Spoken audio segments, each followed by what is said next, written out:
Un saludo amigos, buenas noches, bienvenidos una semana más a Crónica de la Iglesia, el repaso que le damos a la vida de la comunidad cristiana que camina en Cuaresma aquí en Toledo. Tomen parte de esta nueva entrega de vida eclesial que hemos confeccionado con parte de los asuntos más relevantes de nuestra archidiócesis en estos últimos 7 días. Hemos seleccionado la actualidad de nuestra iglesia local, que le intentamos explicar todo lo mejor que podemos y sabemos y la ponemos a su consideración. Ya nos dirán si dimos en el clavo. Comenzamos. El autobús fletado por el Secretariado de Sostenimiento de la Conferencia Episcopal visitaba el pasado viernes la archidiócesis. La iniciativa lleva por título Un viaje por tantos y ha querido acercar a 15 participantes que no marcan la X a favor de la Iglesia en su declaración de la renta a distintas realidades de la Iglesia. Aquí en Toledo en concreto conocieron el Centro de Ayuda para Mujeres del proyecto Rompe tu Silencio, donde se ofrece acompañamiento integral y formación a mujeres que sufren o han sufrido violencia. El pasado lunes 19 de febrero comenzó el viaje por tantos, una iniciativa impulsada desde el Secretariado de Sostenimiento de la Conferencia Episcopal Española para mostrar lo que la Iglesia es y hace día tras día, sobre todo a quienes no marcan la X en la casilla 105 de la Declaración de la Renta. Durante el viaje, 15 personas diferentes, que solo tienen en común que no marcan la casilla a favor de la Iglesia, recorren distintas ciudades y descubren el servicio social y espiritual que la Iglesia realiza los 365 días del año. La última parada de este viaje ha sido en Toledo, donde les han presentado el proyecto Rompe tu Silencio. Les vamos a explicar un poco en nuestro día a día, cómo trabajamos, cómo ayudamos a mujeres que han sufrido violencia y son víctimas de violencia y un poco contarles cómo tenemos también menores de los hijos de estas mujeres, cómo trabajamos con ellos, cómo desarrollamos nuestro trabajo y cómo es un poco como de principio a fin el trabajo que hacemos en concreto en el proyecto general, pero sobre todo en concreto en este piso de acogida. Guadalajara, Segovia o Alcalá de Henares han sido algunos de los destinos anteriores del viaje por tantos, en el que participan, entre otros, un médico, una psicóloga, un transportista y 3 estudiantes. El señor arzobispo de Toledo les ha acompañado cuando visitaban una de las sedes del proyecto Rompe tu Silencio, que atiende a mujeres víctimas de violencia y a sus hijos. Pues yo creo que ir pasando por estos lugares de esas iniciativas, como puede ser esta de Toledo, yo creo que es una experiencia preciosa. Y me parece que es muy hermoso el poder estar aquí compartiendo y viendo la labor que se hace sin maquillar nada, sino sencillamente lo que tratamos de hacer al servicio de los demás, que en definitiva es lo que tiene que caracterizar a la Iglesia. La vivencia y el testimonio de estas 15 personas va a quedar documentada, ya que ellos van a ser los altavoces para que otros descubran lo que puede suponer marcar o no marcar la X para millones de personas.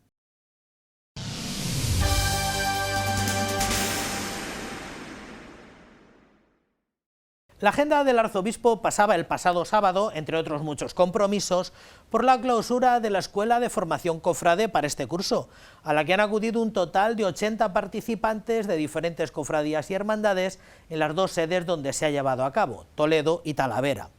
Además de saludar y acoger a los más de 140 monaguillos que acudieron al encuentro que organizaba el Seminario Menor, don Francisco animó y agradeció a todos los menores su servicio en el altar. Los salones de apostolado seglar en Toledo acogían este sábado la clausura de la Escuela Cofrade.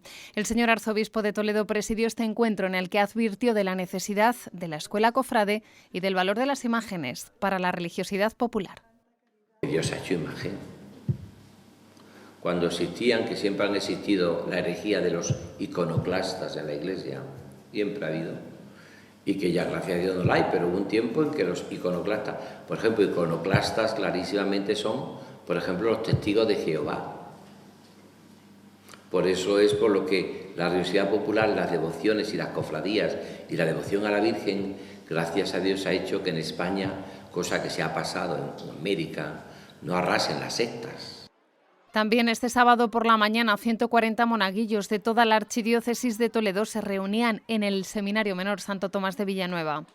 Y esta maravilla que es este servicio tan hermoso que tenéis, que cuando yo hago la visita pastoral, que acabo de terminar de hacerla, un arciprestazgo de Illesca, pero hecho prácticamente ya 100 parroquias en toda la diócesis, pues la verdad es que estoy encantado porque me encuentro siempre con que los mejores, los que lo hacen mejor, los más espirituales, los más devotos, los que ayudan muy bien en el altar, son los monaguillos, de verdad. Vosotros sois geniales. Así que os lo agradezco, ¿no? El señor arzobispo don Francisco Cerro Chaves participó en esta jornada donde les recordó alguna de las claves que deben vivir como monaguillos al servicio del altar. No podemos ser monaguillos si no estamos muy cerca y queremos mucho a Jesús vivo en la Eucaristía. Ojalá no solamente ayudéis a misa, sino también que podéis ayudar cuando se expone el Santísimo, cuando vuestro párroco expone el Santísimo. Y ojalá podéis ayudar también en todos los momentos y en todos los sacramentos, también en el bautismo. Tras participar en este encuentro, el señor arzobispo de Toledo presidió el retiro que celebró la Asociación Betania en la Casa Sacerdotal de Toledo.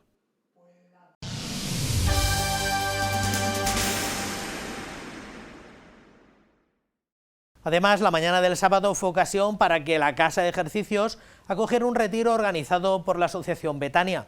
Este encuentro contó también en el último tramo de la mañana con la presencia del señor arzobispo. Desde las 11 de la mañana se dedicaron a la meditación y a la oración. Tras el encuentro con don Francisco, concluyeron abordando los diferentes modos de apoyo a los sacerdotes. Ya recuerdan todos que esta fundación surge para la intercesión, la ayuda y la colaboración con los presbíteros diocesanos. El pasado mes de septiembre en nuestra archidiócesis se presentaba la Asociación Pública de Fieles Betania, uno de los signos de este año sacerdotal, una nueva realidad que pretende ser apoyo y ayuda para muchos de nuestros sacerdotes.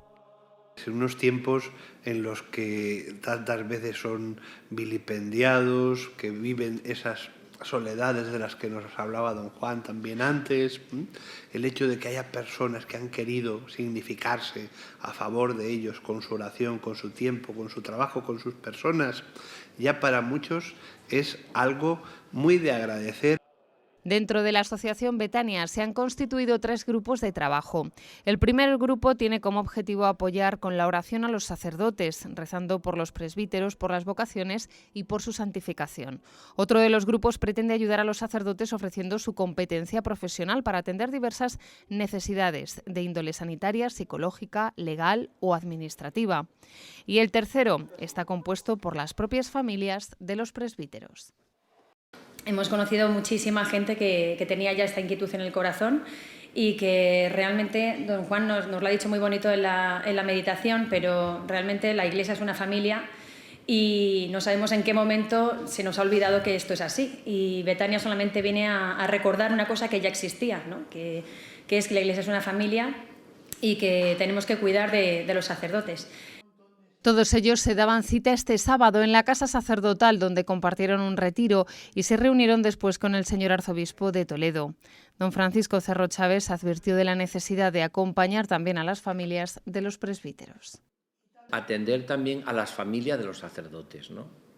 ¿Por qué queríamos atender a la familia de los sacerdotes? Porque a veces pues es ofrecerle un retiro, una convivencia. Me parece luminosísimo lo que vamos a hacer, si Dios quiere, este verano en Fátima, ¿no? Que podamos juntarnos la mayoría de las familias de los sacerdotes o muchas familias de los sacerdotes que quieran ir allí. Este verano los sacerdotes y sus familias peregrinarán al santuario de Fátima, uniéndose así al encuentro que cada año propone la Delegación de Familia y Vida, donde el 22 de agosto, en la fiesta de Santa María Reina, será la consagración de todo nuestro presbiterio a la Virgen.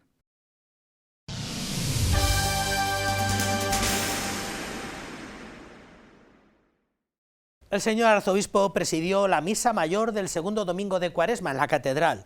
Don Francisco aprovechó la liturgia del domingo de la Transfiguración del Señor para volver a recordar que este itinerario cuaresmal es el primer catecumenado que tiene la Iglesia. De hecho, todos los cristianos somos como los 3 discípulos elegidos por el Señor, porque necesitan una conversión, una transformación. Toda nuestra Cuaresma es, por otra parte, como la subida al monte. Jesús marca el camino y los discípulos deben seguir detrás de él. ¿Qué es ser cristiano hoy? ¿Qué es seguir a Cristo? Estas son las 2 preguntas a las que respondía este domingo el señor arzobispo de Toledo durante la celebración de la Santa Misa en la Catedral Primada. ¿Qué es ser cristiano hoy? ¿Qué es seguir a Cristo? ¿Qué es un catecumenado? Porque la Cuaresma es el primer catecumenado que tiene precisamente la Iglesia. De tal manera de que lo mismo que la Eucaristía es de institución divina, porque la instituye Jesucristo, la Cuaresma, dicen algunos santos padres, que es de institución apostólica. Son los sucesores de los apóstoles, los obispos, los que hacen que en este itinerario vayamos paso a paso, llegando hasta la Pascua. Ante el Evangelio del segundo domingo de Cuaresma, el prelado toledano advirtió de que para muchos cristianos, Cristo hoy es una carga. Ser cristianos es una carga. No es la auténtica salvación, la auténtica liberación, la auténtica vida, el auténtico gozo. Entonces, ¿para qué vamos a darle a nuestros hijos esta carga que nosotros vivimos? Es la misa del domingo, tener que vivir una moral, cumplir unos preceptos, hombre, que no. Pero en el fondo es porque se han perdido lo mejor de la vida cristiana, que el cristianismo no es una carga, es lo mejor de la vida. En su homilía, don Francisco Cerro Chávez ofreció la clave desde la que tenemos que vivir como cristianos. Mientras que no descubramos que somos hijos amados de Dios, mientras que no descubra que Dios se complace en mí, tantas veces nuestra propia vida y la vida que nos dicen de los demás es que Dios es harto de nosotros, harto de ti, harto del mundo, harto de la vida. Mientras que yo no descubra que Dios se complace en mí, tú eres el Hijo amado y Dios se complace en ti. Y nuestra vida tiene que estar determinada por la escucha de esa palabra de Dios y de ese amor de Dios. Concluyó su homilía asegurando que sentirnos amados por Dios como hijos es el gesto de amor que provoca que Cristo no sea una carga para nosotros.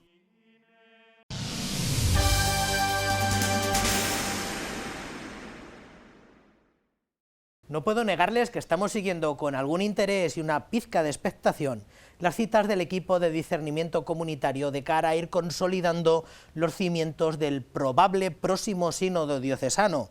Este pasado domingo se reunieron en un segundo encuentro que presidió el vicario episcopal para laicos, familia y vida. Estos lances previos aspiran a ver las sensaciones que se perciben, el clima de participación y sobre todo valorar si es necesaria una actualización, una renovación en la archidiócesis.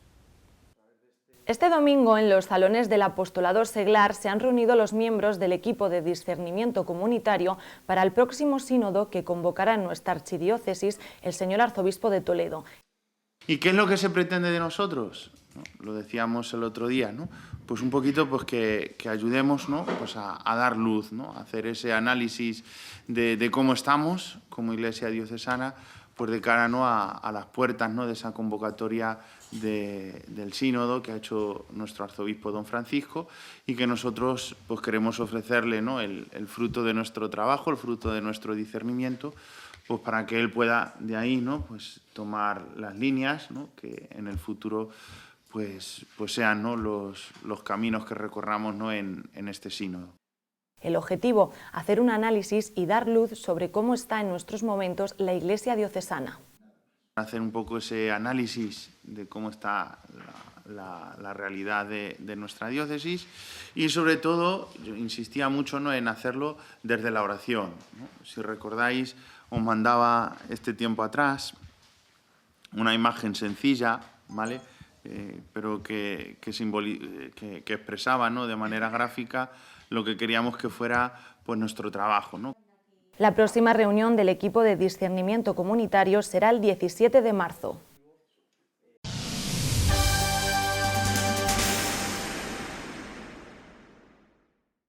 La archidiócesis celebró el pasado lunes la memoria anual del beato Ciriaco María Sancha, aunque en realidad el día del Santo Cardenal es el 25 de febrero, que este año cayó en domingo. La celebración eucarística tuvo lugar, como siempre, en la capilla de San Pedro de la Catedral Primada, donde reposan sus restos, y estuvo presidida por el señor deán del Templo Primado. Don Juan Pedro dio gracias a Dios por este hombre santo, que resplandeció por su fidelidad, por su amor a la Iglesia y por su celo pastoral en la archidiócesis. Religiosas de algunas de las fundaciones que el beato cardenal Sancha hizo participaron este lunes en la Eucaristía, que se celebró en la Catedral Primada este 25 de febrero ante la memoria litúrgica de este cardenal de la Archidiócesis de Toledo. La vida del beato Ciriaco María es una vida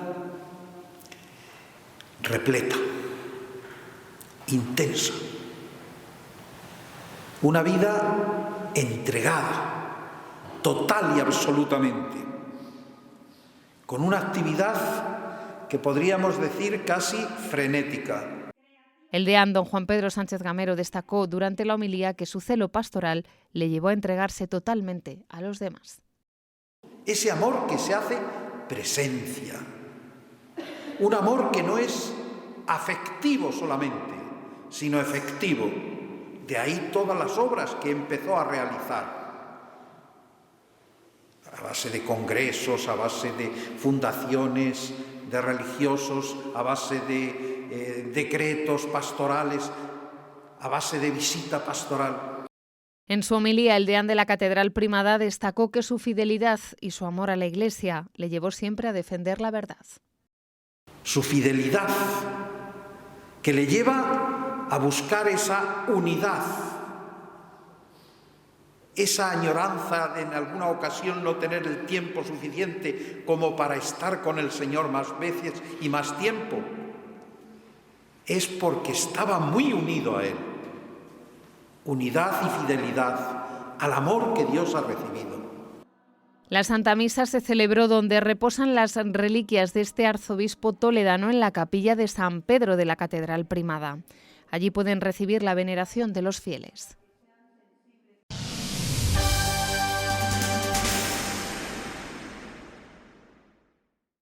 Ya recuerdan, porque se lo hemos ido anticipando en entregas anteriores, que el aula de teología desde el corazón de Cristo nos invitaba a tomar parte de unas jornadas de pensamiento.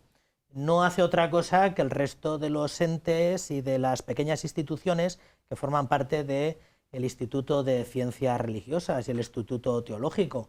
Tienen esa obligación de, una vez al año, una vez por curso académico, convocar para un acto de reflexión, para un acto académico. El de este año tenía que ver con el gnosticismo y venía de la mano de un experto en el tema, que es Stefano Abate, a quien tenemos el lujo de contar con él por lo menos en esta entrega. Stefano, muchísimas gracias por estar con nosotros. A vosotros.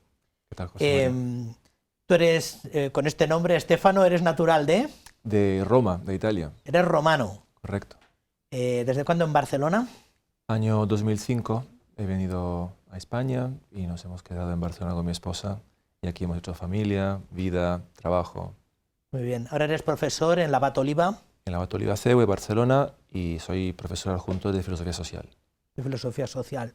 Y tu tesis versaba sobre algo que tiene que ver con esto del gnosticismo, ¿verdad? Correcto. Pues mi tesis doctoral, que defendí en el 14, tiene que ver con la secularización de la esperanza cristiana. Es decir, hay una intuición de Canals, filósofo barcelonés, que intuye que la modernidad tiene como una origen en las herejías más importantes del primer siglo, que son la gnosis y el ebionismo. Y por eso estudio esta intuición y me dediqué a corroborar esta hipótesis. Qué interesante eso. Gnosticismo. Y la gente se preguntaba, o por lo menos nos sugerían puntualmente, ¿qué es el gnosticismo?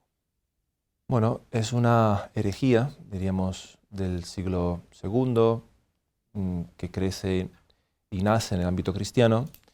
Es una herejía porque negaba las verdades de fe fundamentales, sobre todo la verdad fundamental de que Dios es bueno. Y esta verdad era algo que se negaba de forma muy tajante, en el sentido de que para el gnóstico Dios era un Dios malvado y por esto su creación era un engaño. Y entonces en esta perspectiva gnóstica, la idea de que la vida era una vida desgraciada, una vida totalmente sin sentido, en cuanto la esencia de la persona no es tanto la vida natural, la psique o el alma, sino más bien una presencia divina, una centella divina que habitaba en su interior y que por alguna razón desconocida se encontraba encapsulada en este cuerpo que sufría la contingencia del tiempo presente.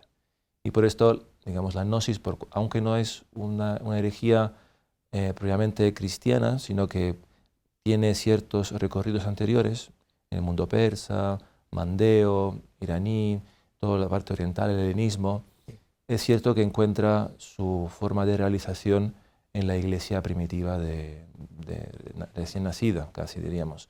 Y entonces las categorías cristianas novedosas para el mundo de antaño, como Espíritu Santo, encarnación, resurrección, el tema de la gracia, pues hacían que la gnosis pudo encontrar un terreno fértil para cuajar.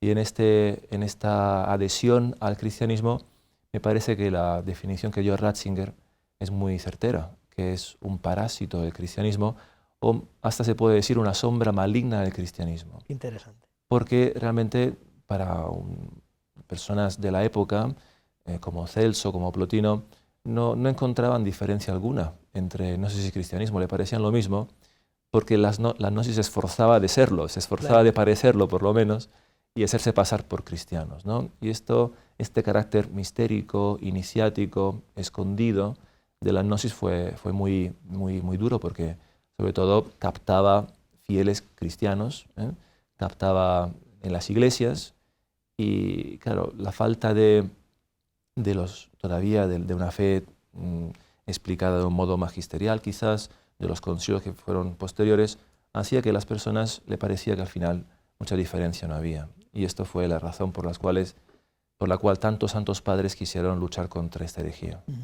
Sin abundar mucho en el tema, porque probablemente sea un tema muy técnico, como tú dices, a veces nos parece que la gran crisis de la Iglesia antigua fue la crisis arriana. Y efectivamente el arrianismo fue probablemente como la gran herejía por excelencia. Pero la crisis gnóstica, ¿qué tamaño tuvo? ¿O hasta qué punto fue importante? Bueno, fue importante. Hoy difícilmente encontraríamos arrianos, diría yo. Sin embargo, encontraríamos bastantes gnósticos en el mundo moderno. Eso sí, verdad. Y entonces yo creo que la fuerza de la gnosis ha sido la capacidad de reinventarse una y otra vez para poder seguir persistiendo en un mundo tanto cristiano como ya postcristiano o hipercristiano, dicen algunos, ¿no? Y entonces esta crisis fue dura y también se acompañó del error antitético, que fue el error judío, el error ebionita, como le dice Canals, un error que más que de forma espiritual quería hacer carnal la salvación, ¿no? Si el gnóstico quiere más bien ser una forma espiritual de salvación, el ebionita, el error judío, quiere la redención ya. Pero es curioso esto porque al final la gnosis también acaba en el mismo error, que es el error también de querer inmanentizar esta redención. En el sentido de que si el mundo está mal, si el mundo es malo, como dicen ellos, y la vida es una desgracia, y no podemos ya irnos al mundo que nos pertenece, el mundo superior, el mundo del pleroma, le decían ellos, tenemos que hacer aquí el mundo nuevo. Y esta transformación del mundo ha sido muy típica de la modernidad filosófica, ¿no? Por ejemplo, se pueden citar muchos textos, pero quizás el más ejemplar es esta 11ª tesis sobre Feuerbach, la 11ª, donde se dice que los filósofos hasta ahora han querido contemplar el mundo, nosotros venimos a transformarlo. Y esta idea de que el mundo necesita una redención por parte de aquellos que ya tienen en su interior esta redención, que son los iluminados, que son los grandes sabios de este mundo, pues hace que al final también la redención sea carnal, en el sentido que es inmanente, ¿no? Que se aplique aquí y ahora. Y creo que esto ha sido la gran fuerza gnóstica en la época moderna. O sea, que probablemente en la actualidad, a todos los que nos preguntaban, pero esto del gnosticismo, ¿hasta qué punto tiene actualidad? Es que ha sido un virus que ha sabido ir mutando, ¿verdad? A lo largo de, igual que ahora es difícil encontrar monofisitas o arrianos o modalistas o toda esta gente, sí que es un virus que ha ido mutando a lo largo del tiempo y que ha ido adaptándose muy bien. El pensamiento moderno también tiene mucho de gnóstico. Si nos preguntamos cómo ha podido la gnosis persistir y sobrevivir a épocas muy distintas, yo creo que la razón de ello es que da una solución bastante fácil y que toca unas fibras humanas muy sensibles, que son las fibras de la soberbia, del ser como Dios, y que en tiempos de angustia, en tiempos de decadencia, en tiempos de incertidumbre, ofrece una nueva seguridad. Una seguridad que al fin y al cabo el mundo está mal, pero yo no soy el mundo. El mundo está mal, pero está fuera de mí. Yo no pertenezco a este mundo. Y esto, de algún modo, es un consuelo. Este consuelo hace que finalmente los gnósticos se reconozcan entre sí esta comunidad gnóstica intramundana, eclesial, dice Feghelin, es una comunidad que finalmente recrea el mundo con su unidad. Y por esto tenemos tantos ejemplos en la historia reciente, moderna mejor, donde se ven estos grupos de iluminados que de repente surgen y dicen, venimos a transformar el mundo que está mal.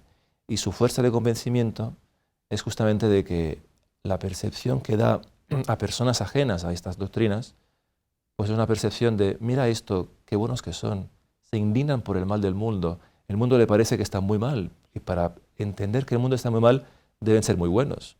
Y entonces este engaño hace que finalmente los gnósticos atraigan personas y den la sensación de que somos una comunidad, que tenemos un arraigo, que el mundo tiene una esperanza. Y finalmente, dice Feghelin, hace como que la comunidad se vuelve impermeable. Impermeable. Feghelin lo aplica al mundo puritano. Y dice, nosotros somos de Dios. Vosotros no nos entendéis porque nosotros somos de Dios. Y en cambio esta actitud tan de cerrazón, tan de que el mundo no nos entiende porque nosotros, el mundo nuevo ya vive en nosotros. El mundo no nos entiende. Es una actitud típicamente moderna y posmoderna. Y es muy difícil rebatir a un gnóstico. De hecho, es mejor casi no rebatirle, ¿no? Pero la dificultad está justamente de que el gnóstico vive en una síntesis unitaria de redención que ya vive en él. Probablemente con los que nos están escuchando enseguida van a echar mano a un buscador, van a meter gnosticismo y van a aparecer todas estas cosas, pues los antecedentes persas, el helenismo, la apologética, todo lo demás, y van a aparecer dos autores contemporáneos, Feghelin, que es tal vez el que tú tienes más trabajado, y Hans Jonas. ¿Estos dos vienen del ámbito cristiano? ¿De qué ámbito vienen? Bueno, Feghelin sí que era converso, aunque se definía de un modo un poco extraño, se definía cristiano preconcilio de Nicea, con todo lo que esto pueda significar, pero sí que tiene más interés y se le nota que en su búsqueda de investigación tiene un carácter más cristiano. Jonas, en cambio, es discípulo, si no me equivoco, de Jaspers, más bien viene del mundo ya posmoderno, más existencialista, pero sí que ambos tienen la intuición muy común, muy similar, de que pues, la gnosis persiste en el mundo moderno y que podemos leer la modernidad como un gran fenómeno gnóstico. Feghelin habla de revolución gnóstica, tanto en el mundo puritano como en el mundo posterior, y aplica este patrón principalmente a tres autores, quizás cuatro, que son Marx, Hegel, Nietzsche y finalmente a Heidegger también, ¿no? ¿Por qué dice esto? Porque de algún modo el gnóstico hace trampa, dice Feghelin. En este intento de no pertenecer al orden del ser, quiere aplicar violencia a este orden para que el orden le parezca semejante a lo que él percibe en su interior. Y entonces, cuando empieza a demostrar que el mundo está mal, que él tiene una solución, pone en marcha esta revolución gnóstica, omite algo que es muy fundamental. O sea, omite, dice Feghelin, la pregunta por el principio, la pregunta por el arjé. Y de hecho, es cierto que, por ejemplo, Marx, esto es muy evidente, cuando se pregunta quién es el hombre en los manuscritos filosóficos, él responde diciendo el hombre es fruto de la naturaleza, el hombre es una evolución natural, el hombre es fruto del trabajo, y luego dice, pero este hombre particular, este tal, ¿de dónde viene? Y él dice, claro, no podemos contestar, sería una regresión ad infinitum hacia un principio. Y luego dice una cosa que es muy gnóstica, que Feghelin encuentra con mucha sutileza, que es la prohibición de preguntar. Que dice Feghelin, Marx explicita en esta frase que dice, deja de preguntar y dejarás de abstraer. Claro. Pero esto es una trampa, esto no es filosofía, es antifilosofía. Por esto le llama especulador gnóstico, porque no quiere filosofar, quiere, sin embargo, trampear, ¿no? el pensamiento. Después de mucho tiempo sin una referencia al gnosticismo, recuerdo hace unos años cuando el Papa Francisco, en una encíclica, nos recordaba a todos los cristianos, hay que ser cuidadoso porque hay como dos tentaciones pues que están muy a la mano de la vida cristiana, que es el pelagianismo y el gnosticismo, que fue cuando recuperamos un poco el interés porque era esto de la tentación gnóstica. Sí. ¿A qué crees que se refería el Papa o danos una pista? Bueno, el pelagianismo es quizás más claro, ¿no? El tema del voluntarismo, el tema de la gracia en la naturaleza, pero en el tema gnóstico el Papa yo creo que se está refiriendo a esta actitud soberba, ¿no? De soberbia, de engreírse, de no querer vivir el Evangelio con sencillez del corazón, de no querer aplicar las bienaventuranzas, de no querer aplicarse esto que dice Jesús, ¿no? De que el Padre ha querido revelar estas cosas a los sencillos y pequeños. Entonces la gnosis, en cambio, es lo contrario. La gnosis es creer que lo sabemos todo, es pensar que nosotros somos más que el magisterio, más que la tradición, más que la escritura, y entonces una actitud soberba, ¿no? Una actitud engreída por parte del cristiano que puede dar lugar a un cierto fenómeno, un cierto econóstico en la vida cristiana, ¿no? Al final, la vida cristiana es una vida de escucha, de cumplir la fidelidad con la palabra de Dios y de cumplir su voluntad.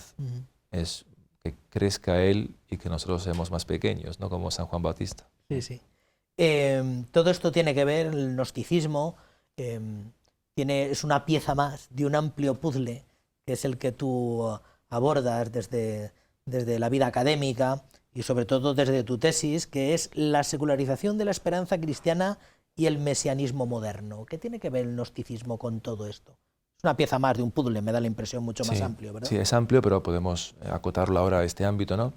La idea de fondo es que el hombre no puede vivir sin una analogía simbólica con lo divino.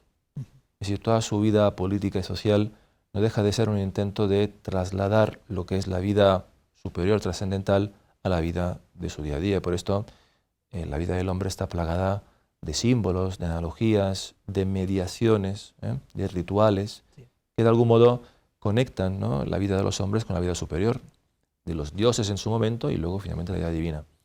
Claro, el cristianismo lo que hace es una imposibilidad de realizar esto de modo exacto, concreto. Es decir, ningún hombre puede decir que es Dios cuando gobierna porque Dios se ha revelado y es Cristo, ¿no? Y esto hace que el mundo, dice Ratzinger, se haya desacralizado. Dice. Esta desacralización del mundo es que el mundo pues, solamente puede ponerse a la escucha, pero no puede justificar su poder con Dios, de algún modo. Y entonces, o por lo menos que Dios le ha elegido, ¿no? a este hombre, como era antes en el pueblo de Israel.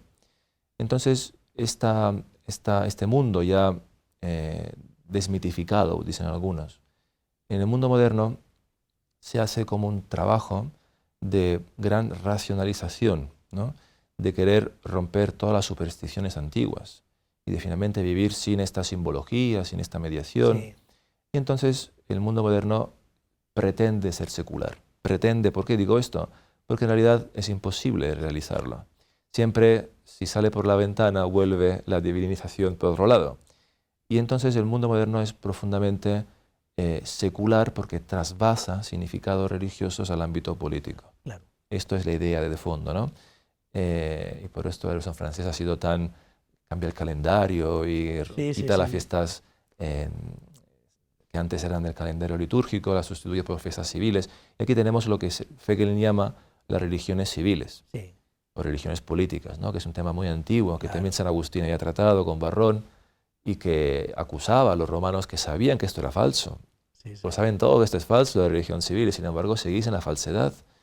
Y de algún modo el mundo moderno vive de esta falsedad, con sus liturgias, sus otras mitologías modernas, como el progreso, como la nación, el Estado-nación, la democracia.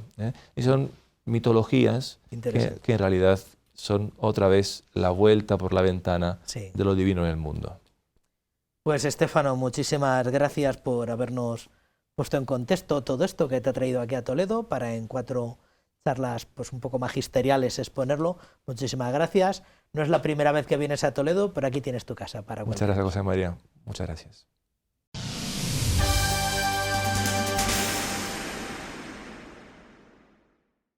Los estudiantes del Colegio Divina Pastora han asumido el desafío de adoptar un monasterio como parte de una iniciativa educativa muy singular. Casi medio centenar de alumnos con sus profesores se han dedicado a mejorar la visibilidad del monasterio de las Comendadoras de Santiago mediante la creación de contenido en Internet.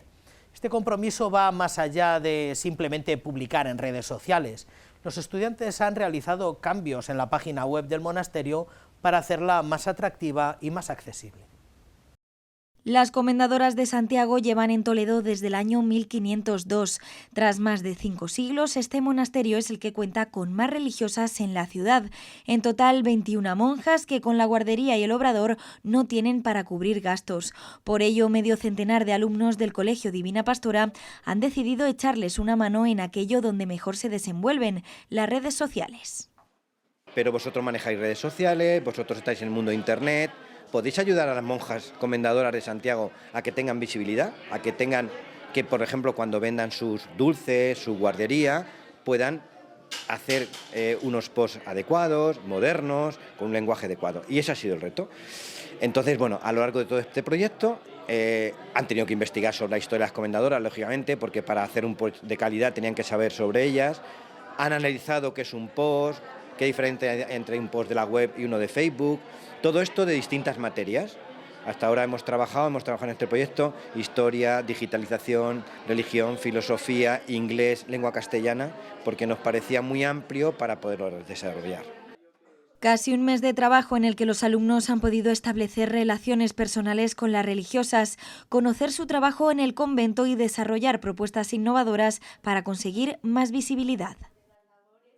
No estamos preparadas para ello porque pues no hemos vivido aquí en el convento muchos años, las que somos españolas, y no conocemos todas estas cosas de la técnica moderna, y las otras hermanas extranjeras pues tampoco, porque han venido de su tierra aquí al convento, han vivido la vida del convento solo, pero bueno, habrá que irse modernizando y poniéndose al día. Para facilitar ese trabajo a las religiosas, los alumnos de la materia de digitalización tienen previsto volver un día a la semana durante el tercer trimestre para enseñarles las herramientas digitales básicas con las que poder defenderse y mostrar que la vida contemplativa en Toledo no es algo extraño, sino una riqueza patrimonial, cultural y espiritual que se debe mantener.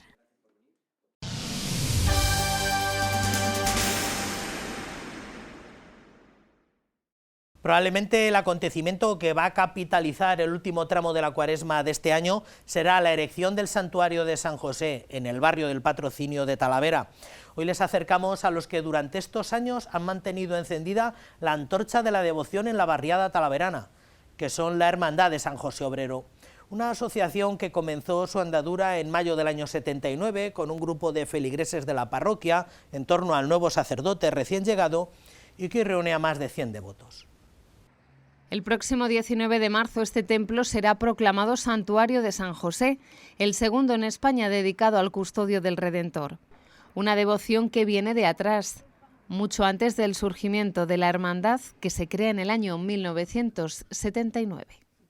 Un grupo de personas le propone la posibilidad de formar una hermandad y ahí empiezan a caminar, ahí empiezan a dar los primeros pasos, se forma la primera directiva y empiezan a confeccionar los estatutos. Los estatutos no llegan hasta el año 84 y a partir de ahí pues empieza a funcionar con ellos. La Hermandad de San José de la Parroquia de Patrocinio de Talavera de la Reina tiene como fin difundir el conocimiento y la devoción al que fuese custodio del Redentor. Una hermandad cuyo impulso llegará de la mano de la proclamación de esta parroquia como santuario. Es una hermandad pequeñita, rondamos en torno a los 90 hermanos. Sí es cierto que en los últimos años está creciendo un poquito. Este año, por ejemplo, ya tenemos 8 hermanos para hacer el día 1 de mayo. Y bueno, pues vamos dando ahí nuestros pasos. Entre sus fines, la Hermandad de San José ha colaborado en la fiesta del 1 de mayo, fiesta del patrón de la parroquia y del barrio. Se prepara la fiesta del día 1, que es la fiesta mayor de la parroquia, y luego se hace una procesión por las calles del barrio. Desde que nosotros llegamos a la hermandad hemos intentado que el santo pase por todas las calles, entonces cada año pasa por una zona diferente. Y hace 2 años, cuando terminó la pandemia, fuimos a la residencia de mayores, llevamos la imagen del santo a la residencia, salieron las personas que están en la residencia de mayores y compartimos con ellos allí un ratito de oración. Una gracia y una oportunidad.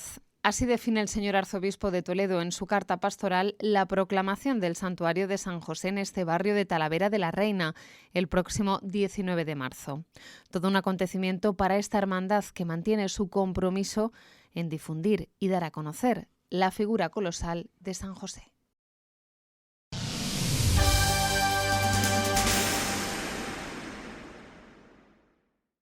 Don Francisco Cerro Chávez celebraba el pasado jueves 29 de febrero el cuarto aniversario de su toma de posesión como arzobispo de Toledo, cuyo nombramiento hizo público el Papa Francisco el 27 de diciembre del año anterior, del 2019. 4 años de acción de gracias por lo que el Señor ha hecho y ha concedido, y 4 años para sentirse agradecido. El señor arzobispo asegura sentirse plenamente en casa, con el único deseo de seguirse dando y desgastando al servicio de cuantos formamos esta iglesia local. Era el sábado 29 de febrero de 2020, la fecha elegida para la toma de posesión del nuevo arzobispo de Toledo, don Francisco Cerro Chávez. Un episcopado que comenzaba a dar sus primeros pasos sorprendido por la pandemia del COVID-19, una circunstancia que obligó a actuar rápido y con decretos para regular la pastoral ordinaria de nuestras comunidades. Entro y a los días prácticamente nos confinan, viene la pandemia, ha sido tiempo muy duro, no solo para el arzobispo, ¿no?, sino para todo el mundo. El obispo, los sacerdotes, la iglesia vive inserta en una humanidad que como dice el Vaticano II, en la Gaudium et Spes vive los gozos, las esperanzas, los sufrimientos de los hombres y de la gente, ¿no?, hombres y mujeres de este tiempo. Una de sus primeras inquietudes, la convocatoria de un sínodo diocesano. Y para llegar a él, 3 años de propuesta pastoral presinodal, dedicados a cada una de las vocaciones que existen en la Iglesia. El objetivo, reconocer la necesidad de seguir caminando juntos hacia una Iglesia sinodal. Yo comencé enseguida a hacer la visita pastoral, enseguida, nada más que pude, porque tenía a la perspectiva de la vista un sínodo diocesano. ¿Por qué un sínodo? Pues porque yo venía de la experiencia de que en Coria Cáceres había hecho un sínodo y realmente había sido para la diócesis fantástico. Todo lo que diga es poco. Es verdad que a veces este planteamiento sinodal de caminar juntos, pues mucha gente tiene como a veces puede haber algún caso de una cierta sospecha, pero la Iglesia siempre ha sido sinodal. El centro de escucha en Toledo, el Jubileo de Guadalupe, la campaña de limosna penitencial en Cuaresma o la Casa Contemplativa en Rinconada de Tajo son algunos de los proyectos que se han puesto en marcha en estos años y que pretenden responder a las necesidades y pobrezas del hombre de hoy. He tenido, gracias a Dios, en estos 4 años que voy a cumplir de arzobispo en Toledo, un grupo de vicarios y de delegados y de personas, y de laicos también, y de personas trabajando conmigo, el obispo auxiliar, que también luego salió fantástico. O sea, realmente no me puedo quejar de nada, he estado apoyado, querido, valorado. A mí no me cuesta nada estar con la gente, visitar 1000 veces los pueblos, estar con las personas, ¿no? Pero para llevar a cabo todo esto, un equipo de vicarios y delegados que se ha ido renovando poco a poco, desde la continuidad que ha supuesto mantener los grandes encuentros como las jornadas de inicio y final de curso o las jornadas de pastoral.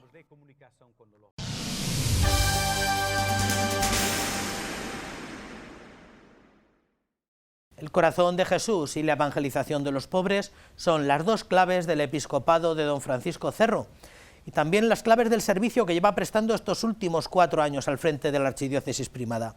Así lo manifestó el señor arzobispo durante la homilía de la misa de acción de gracias que se celebró en la Capilla de la Virgen del Sagrario, el aniversario de su llegada a Toledo. Además de sentirse agradecido, el prelado invita a todos los diocesanos a tenerlo muy presente y a rezar por él y por su ministerio. Miembros del Cabildo de la Catedral Primada, de la Curia Diocesana y los 2 provicarios generales de la Archidiócesis de Toledo han participado en la Santa Misa en acción de gracias por el aniversario de don Francisco Cerro Chávez como arzobispo de Toledo. En su homilía, el prelado toledano se ha servido de 3 salmos que aseguran marcado su misión episcopal. El primero de ellos, el Señor es mi pastor. No nada me falta, sino nada me puede faltar, porque si digo nada me falta, no me puede faltar hoy. Pero nada me puede faltar. Por eso ni me ha faltado el apoyo y el afecto y el cariño de vosotros, de los sacerdotes, de la vida consagrada, de los laicos. Ahora que estoy haciendo la visita pastoral, ya metido a tope, comenzaré pronto en La Jara. Yo creo que ha sido una experiencia de gozo, de alegría. El corazón de Jesús o la evangelización de los pobres son algunas de las claves de su lema episcopal, que también han sido constantes en su misión en estos últimos 4 años, tal y como ha reconocido el señor arzobispo de Toledo en su homilía. No pretendo grandezas que superan mi capacidad, sino que acallo y modero mis deseos como un niño en brazos de su madre. Quizás porque me marcó siempre el corazón de Jesús y me marcaron siempre los santos que han vivido esa profunda humildad. Teresita, Bernardita Subirú, los niños de Fátima, el hermano Rafael, toda esta gente, pastores pues como San Juan de Ávila, también el cura de Ars. Se cumplen 4 años de su toma de posesión como arzobispo de Toledo, un aniversario en el que ha reconocido que no pretende sino servir y estar cerca de todos.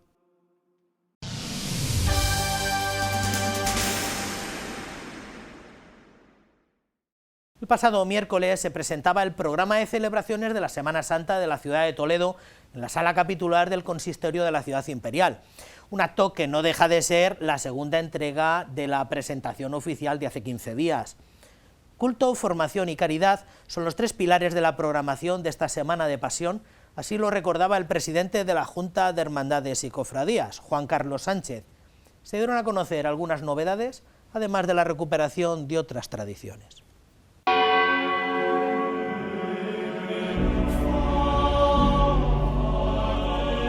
Oración, penitencia, tradición y sentimiento.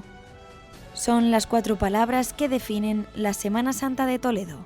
Somos la cara visible de la Semana Santa de Toledo. Somos esos fieles que manifestamos la fe en la calle. Y efectivamente nuestro ejemplo, silencio, oración, recogimiento, yo creo que va a ser fundamental para que la gente siga viniendo a Toledo a celebrar esta Semana Santa y a disfrutar con ella. Charlas cuaresmales, conciertos de música sacra, Vía Crucis, representación de la Pasión, multitud de actividades para preparar la Semana de Pasión. El pregón este año se celebrará en la Catedral Primada y correrá a cargo de Jesús Sánchez Adalid, sacerdote extremeño conocido por ser escritor de novelas históricas. Ánimo, adelante, gracias por vuestro trabajo, por vuestro esfuerzo, porque sea todo lo esplendoroso que se necesita, y gracias, y os invito a que participemos todos y nos sintamos de verdad como miembros no solo de la cofradía, sino de esta Iglesia que proclama su fe.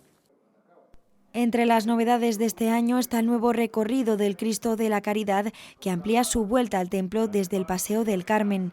En lugar de regresar a Santa Justa y Rufina por la calle Unión, lo hará por el Paseo de Cabestreros y la Cornisa hasta San Justo. También se amplía la colaboración con la ONCE para que personas invidentes puedan participar desde dentro en alguna procesión, portando alguna imagen en un tramo de recorrido donde sea posible. Durante la presentación de los actos también se han entregado los nazarenos de honor a los cuerpos de la Policía Local y Nacional por su estrecha colaboración y por su servicio excepcional para que la Semana Santa de Toledo se desarrolle de la mejor manera posible. No solo se trata de cumplir con nuestra obligación, sino de el compromiso que tenemos, que debe tener y que tenemos para con la ciudad. Y además estamos encantados de que poder participar y poder colaborar en que estos actos, todos los actos relacionados con la Semana Santa, discurran de la mejor manera posible. Siempre agradecemos estos galardones porque normalmente estamos en la parte de afuera de los acontecimientos. Generamos que los actos, que la ciudad pueda funcionar, pueda discurrir, y nosotros estamos en lo que es la parte de fuera de la almendra. Para intentar que todo eso vaya hacia adelante, en el día a día, las 24 horas. También han sido obsequiados con un detalle la Cofradía Internacional de Investigadores y la Unidad de Música de la Academia de Infantería por su entera disposición en todo lo que demanda la Junta de Cofradías.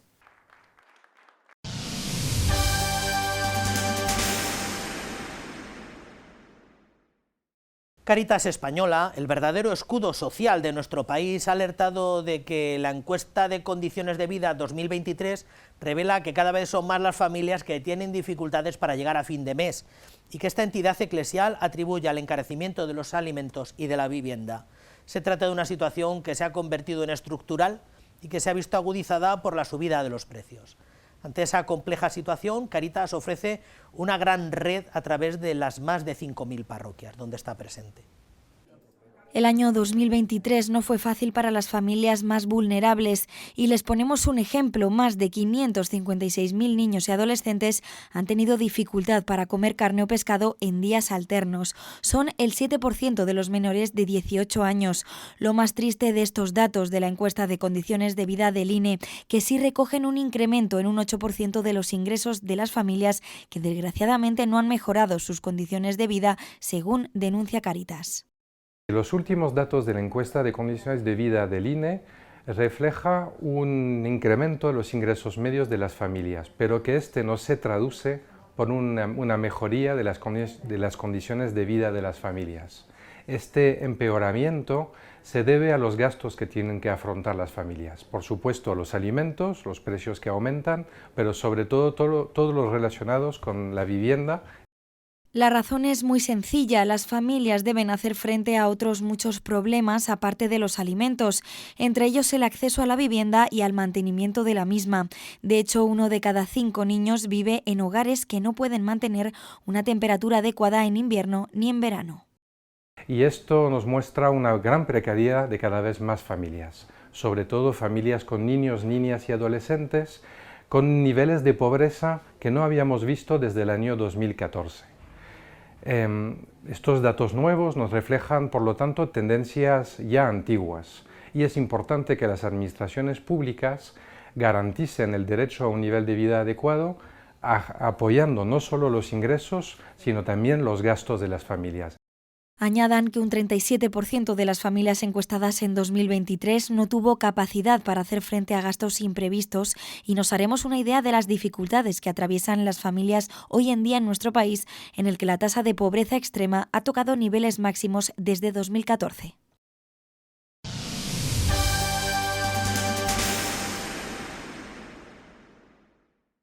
Bueno, pues hasta aquí nuestra crónica eclesial. Les esperamos la semana que viene en una nueva cita para más y mejor información de nuestra vida cuaresmal diocesana. Ya saben que pueden volver a visionar todo esto y mucho más en el canal de YouTube del que dispone Radio Televisión Diocesana. Nosotros les esperamos aquí en el mismo sitio y a la misma hora para una nueva entrega. Hasta entonces, que sean felices.